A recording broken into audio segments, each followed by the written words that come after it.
To help make sense of this, let's bring in an expert tonight. Stephen Cates is a certified financial planner and Bankrate Financial analyst. Stephen, thank you for being here with us. My pleasure. All right, so help us understand these numbers here about the inflation rate. What do these numbers and statistics actually mean when it comes to our daily lives? So what's important to understand is the difference between the inflation rate and the price level. When people talk about the inflation rate, what they're talking about is the rate of change in prices from one point to another. So for instance, when we compare the prices today to April of 2025, 1 year ago, that is that 3.8% difference that the Bureau of Labor Statistics is talking about. Prices on average have risen by 3.8% since April of last year. And you can break those down into individual components. For instance, airfares, they're up 20% since that time last year. Gasoline prices close to 30% since last year. Other items like used cars up just a little bit. So, depending on how you're looking at these and the components you're looking at, that's what's being tracked.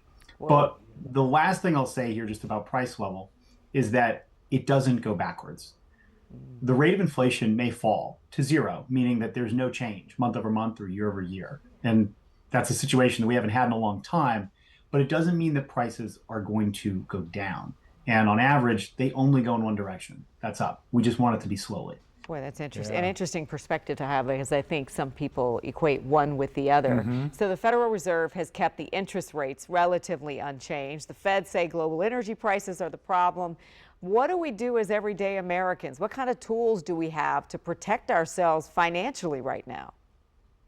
So unfortunately, there aren't a whole lot of tips and tricks that I can give you that are going to be silver bullets. People are going to need to look at their budget and try to cut back in areas that they can.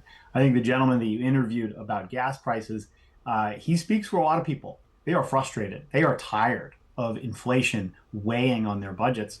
And that's one of the reasons that we have relatively poor sentiment when it comes to future economic conditions.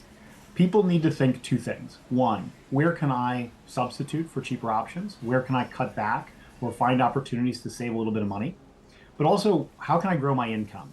Because you can't cut your expenses to zero, but you can try to increase your income over time. And now that is not easy. It is something that is not a snap of the fingers, and it may take some effort, but over the long term, growing your income and increasing that at a rate higher than inflation is going to be the most sustainable way to give yourself some breathing room.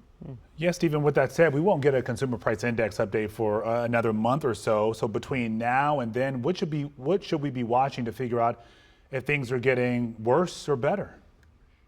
Well, one of the things that will come out is the personal consumption expenditures report. That will be out later this month. That will also look at April.